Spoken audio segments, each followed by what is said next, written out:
Nimaga desangiz, erkak kishi shunday narsa. Erkak kishi xuddi yosh bolaga o'xshaydi. Men ko'plarga aytaman. Shu yosh bolaga bitta qandni ko'rsatsa, shirinlik narsani yoki o'yinchoqni ko'rsatsa, orqasidan yugurib ketadi. Erkak kishi ham bitta chiroyli ayolni ko'rsa, sразу o'shaning orqasidan ketadi. O'shaning uchun ayollarni yuziga kamroq qarashlik kerak. Bunaqa bemorlarga esa antidepressant berish kerak. Ya'ni buni o'sha psixiatrga yo'naltirish kerak yoki bo'lmasa o'zi shu antidepressantlar bilan, o'sha psixotropniy dorilar bilan davolashni bilish kerak.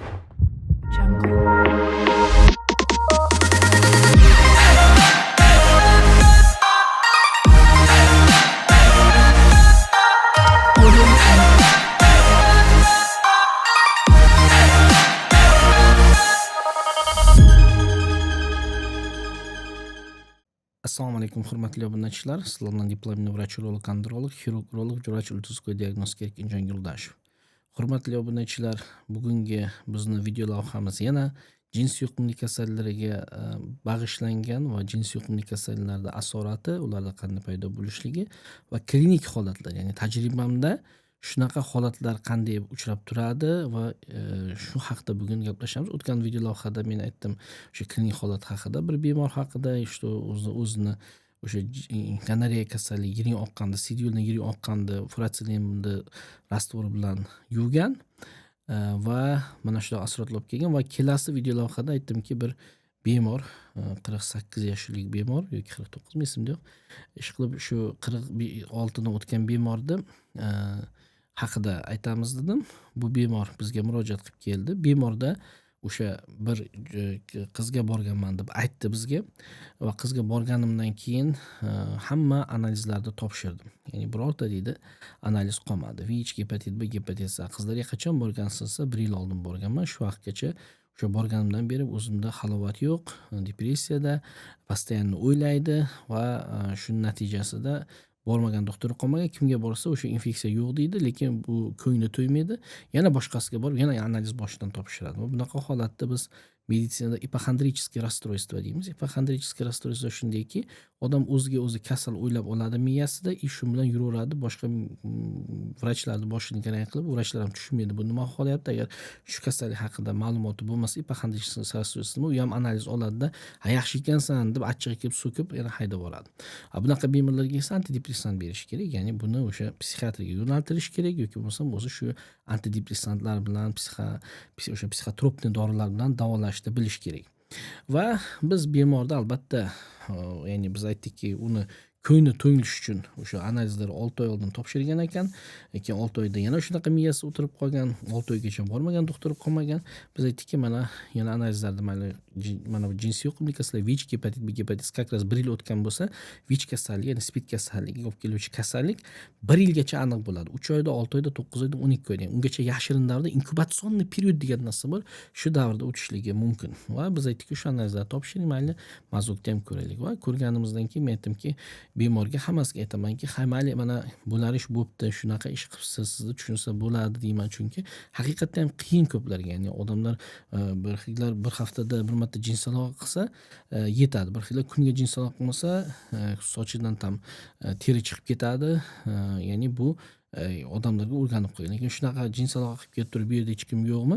Keyin o'sha qizlarga borib zino qilib qo'yadi. Buni hech kim opravdat qilmaymiz, aytmaymiz, shu bu to'g'ri deb. Albatta, ularni ham tushunishga harakat qilamiz. Endi tavba qiling deymiz.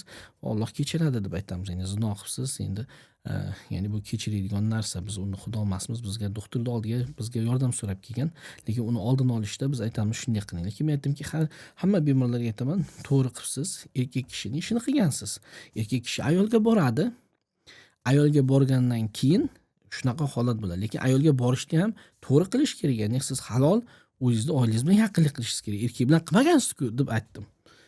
Desam, unga qarab hayron bo'ldi, chiqib ketdi. Keyin men endi oldimda ko'pda shogirdlar o'tiradi, nimalar, ularning oldida uyaldim, keyin chiqib ketib bir oradan kasallar qabul qilib turibmiz.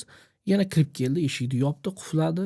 "Doktor" dedi, "siz ayollar bilan jinsiy aloqa qildingiz deb aytdingiz" dedi. "Men ayollar bilan jinsiy aloqa qilmadim" dedi. "Ha, kim bilan qildingiz?" desam, "Men erkak bilan qildim" dedi. Aytdim, astag'firulloh. Qanday bu razillikda, ya'ni katta odam, nevaralari bor, erkaklarga borgan ekan. Ya'ni bunda o'sha gomoseksualizmga bunda o'sha moyillik bor va o'sha erkakni borib qilib qo'ygan, astag'firulloh. Bu o'sha Lut qavmining odati. Buni o'sha bilasizlar. Qur'on qissalaridagilar ularni qanday Alloh jazolaganligini, ya'ni toza joy turganda o'sha axlat joyga qilaylik. Bu razil odamlarning ishi. Hozir mana bilasizlar bizda O'zbekistonda, Tojikistonda bu qonun darajasida bu narsalar zapret qo'yilgan. Ya'ni o'sha besoqolbozlik deb aytiladi bu narsani. Ya'ni besoqolbozlik shu LGBTchilar va bu albatta o'sha giperseksualni vaqtda bo'lganda ham jinsiy xohlagan borib qilib qo'ygan. Shuni endi afsusda bu odamni ham tushunsa bo'ladi. Lekin u boshqa qilmayman dedi. Qilmadim, просто shunday bo'lib qoldi dedi.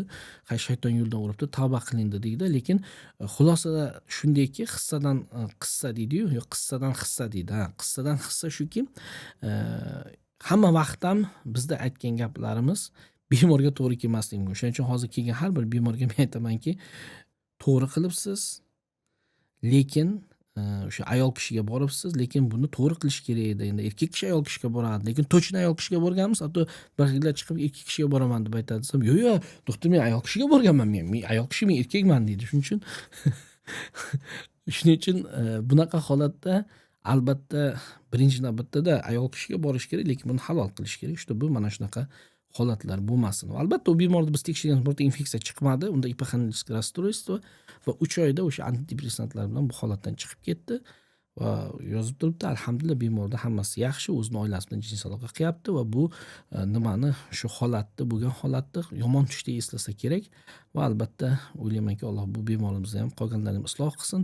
Biz buni kullish uchun gapirganimiz yo'q, ya'ni mana shunaqa holatlar ham tajribamizda bo'lib turadi va Alloh bizni hammamizni shunaqa narsalardan saqlasin. Ya'ni mana bunaqa nafaqat erkaklarga borish, ayollarga ham noto'g'ri borishlikda, chunki buni hech kim не застрахован, ya'ni hech kim bundan bir nimasi yo'q, strafovkasi yo'q. Nimaga desangiz, erkak kishi shunday narsa. Erkak kishi xuddi yosh bolaga o'xshaydi. Men ko'plarga aytaman. Shu yosh bolaga bitta qand ko'rsatsa, shirinlik narsani yoki o'yinchoqni ko'rsa, orqasidan yugurib ketadi. Erkak kishi ham bitta chiroyli ayolni ko'rsa, sirasi o'sha orqasidan ketadi. Shuning uchun ayollarning yuziga kamroq qarashlik kerak. O'shandagina nafaqat uni boshqa joyiga, misol yuziga qaradingizmi, o'sha sizda o'sha miyada boshlanadi fantaziyalar, keyin o'shandan orqasidan keyin mana shunaqa zinolar kelib chiqadi. Buning orqasidan mana bunaqa holatlar. Hurmatli obunachilar, bizni video lavhamizga yoqqan bo'lsa, albatta like qo'ying va mana shu video lavhani o'z do'stlaringiz bilan обязательно поделиться qilib qo'ying. Shunaqa erkak bo'lib turib ayolga halol boradigan, erkak bo'lib turib erkakka emas, imенно ayolga boradigan do'stlaringizga va ayolga ham borganda halol ayolga, o'zini oilasi bilan yaqin qilgan do'stlaringizga do'stlashib qo'ying. Hurmatli obunachilar, kommentariy qo'ying, like qo'ying va sizlar bilan esa Moskva shahridan diplomli vrach-urolog, androlog, xirurg, vrach ultrasvуковой diagnostiki Erkinjon Yo'ldashev edi. Kaminay Kamtarin. Salomat bo'ling.